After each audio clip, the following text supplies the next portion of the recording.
Hey, Heather here, and in this video we're going to walk you through the recalibration practice.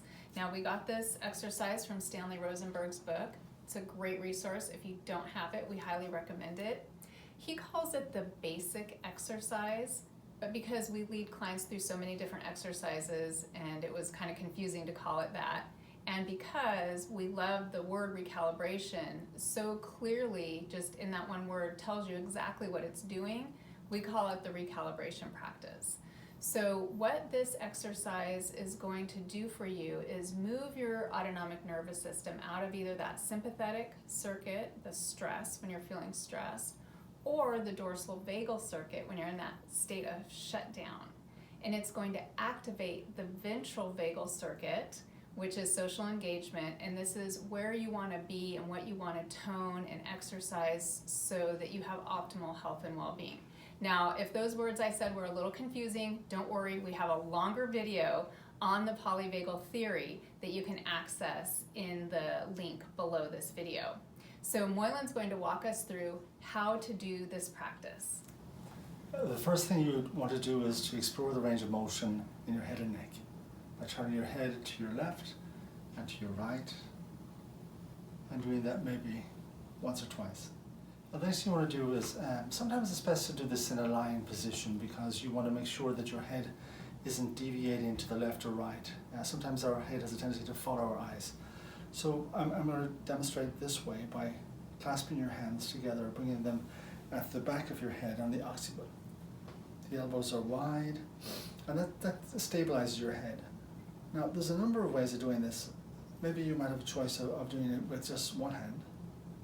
Or after a while, when you become practiced, you could put your hands in this type of goalpost position so that your eyes, when I'm looking to the right, obviously I can see the right, or to the left, I can see the left hand, just as a reference. So for now, I'm just going to demonstrate it with my hands held behind my head. And so now what Moylan's going to do is, holding his head in place and looking straight ahead, he's going to gaze to the right. So his eyes are going to the right.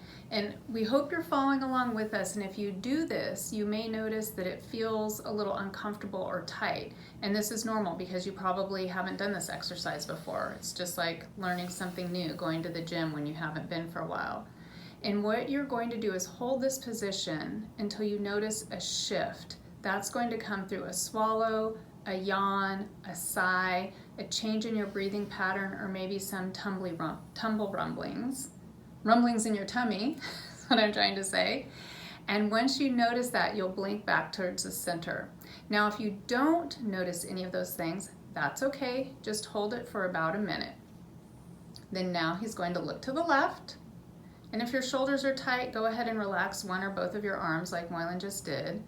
And again, you're taking that gaze as far as you can to the other side, to the opposite side here, and looking for that shift.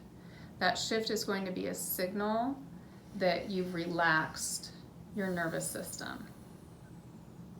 Again, if you don't notice anything, just hold it for about 5 or 6 nice, long and slow deep breaths, and then come back to the center. So when you're done, it's best then to return to exploring the range of motion and see if you notice a difference.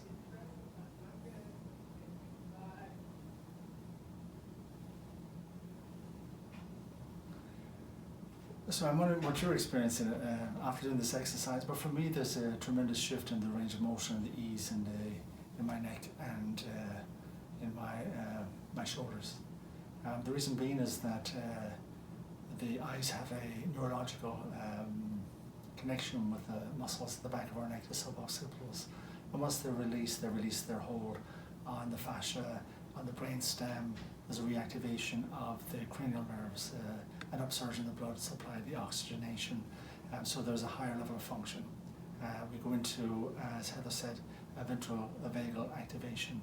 And once the tonicity of those muscles in the neck are reset, it allows this beautiful range of motion to be experienced. So there you have it. In just about 2 minutes, you can recalibrate your nervous system. We do this every morning, but obviously you could use it anytime during the day when you want to do a little reset. There's more information about this as well as other trainings we do right below this video.